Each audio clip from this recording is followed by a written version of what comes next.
may work pa din kahit may bagyo. Team OA, alipin ng salapito, di nyo ba alam? Ah, chares. Yes naman po. Di naman po kami estudyante na like kapag konting kibot, wala ng pasok. Hindi po. Especially sa akin, syempre no work, no pay. So alam nyo na, pag wala kang trabaho, wala kang bayad, wala kang sahod, wala kang makakain, naku, wala ka pang bayad ng bills. So alam nyo na, diba? Ganun lang ang life. Balance ba? Balance nga ba? Siguro, balance yun. So, yes, hanggat kaya mong tumawid sa baha, magkaroon ka lang ng sahod, go! Ganun.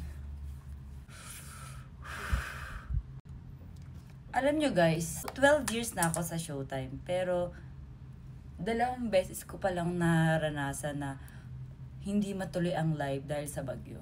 Yes po. Yung last experience ko noon, nung ko alam kung anong 2017 ata yun, o 16, na yung sobrang lakas ng bagyo ng ulan, pero pumasok pa rin ako noon. Tapos nung pagpunta namin ng dressing room, doon lang na-cancel yung live, na hindi na daw magla-live, hindi na kaya, kasi nga, sobrang lakas na ng ulan, hindi na kaya ng tao, hindi na kaya ng ibang mga taga-Showtime na mag-travel, or magbiyahe ba, hindi na kaya. Tapos nung pangalawa naman, yun yung time na, ano bang bagyo yun? This year lang din yun na hindi na talaga kinaya.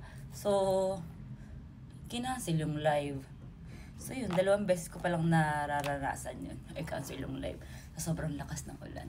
Pero ngayon naman kasi kaya pa naman. Tolerable. Kayang-kaya pa naman. So ayun.